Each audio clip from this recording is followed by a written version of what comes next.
Radhe Radhe friends, welcome back to my channel. आज मैं लेकर आई हूँ फागुन मास की कथा को स्टार्ट करने से पहले आप मेरी वीडियो को लाइक, शेयर और सब्सक्राइब करें। फागुन मास हिंदू पंचांग का एक बहुत ही पवित्र महीना माना जाता है। यह महीना खुशियों, भक्ति और प्रकृति की सुंदरता से भरा होता है। पेड़ों पर नए पत्ते आते हैं, फूल खिलते हैं और मौसम सुहावना होता है। चलिए कथा को स्टार्ट करते हैं। बहुत समय पहले बहुत सारे ऋषि मुनि इकट्ठे होकर भगवान की महिमा सुन रहे थे। उन्होंने सूत जी से पूछा, हे परमात्मा, हमें फागुन मास का महत्व बताएं। तब सूत जी बोले, हे ऋषियों, फागुन मास बहुत ही पुण्य देने वाला महीना है। इस महीने में भगवान शिव, भगवान विष्णु, श्री कृष्ण जी की पूजा करने से मनुष्य के सारे पाप नष्ट होते हैं और जीवन में सुख शांति आती है।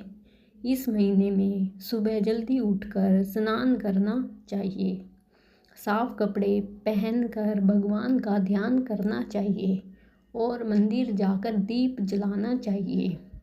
जो व्यक्ति फागुन मास में सच्चे मन से भजन कीर्तन करता है, दान देता है और ज़रूरतमंदों की मदद करता है, उसके घर में कभी दुख नहीं रहता। सूत जी आगे बोले, एक बार एक नगर में एक गरीब लेकिन बहुत ही भक्त ब्राह्मण रहता था। वह रोज भगवान का नाम लेता था, लेकिन उसके पास धन नहीं था। फागुन मास शुरू हुआ तो उसने सोचा कि मेरे पास देने को कुछ नहीं है, पर मैं भक्ति जरूर कर सकता हूँ। वह रोज सुबह नदी में स्नान करता, भगवान शिव का जल अभिषेक करता और तुलसी के पास दिया जलाता। एक दिन भगवान उसकी भक्ति से खुश होकर साधु का रूप धारण करके उसके घर आए। ब्राह्मण ने उसके चरण धोए और जो थोड़ा सा भोजन था वहीं प्रेम से उन्हें खिला दिया। साधु ने खुश होकर कहा, तुम्हारी श्रद्धा सच्ची है, इसलिए तुम्हारे जीवन के दुख दूर होंगे। कुछ ही दिनों में ब्राह्मण के घर सुख समृद्धि आने लगी। यह देखकर नगर के लोग हैरान हुए। तब ब्राह्मण ने बताया कि यह सब फागुन मास की भक्ति और भगवान की कृपा से हुआ है। सूत जी बोले, जो व्यक्ति इस महीने में झूठ, क्रोध और बुरे कामों से दूर रहता है और प्रेम, दया और सत्य का रास्ता अपनाता है, उसके जीवन में भगवान की कृपा बनी रहती है।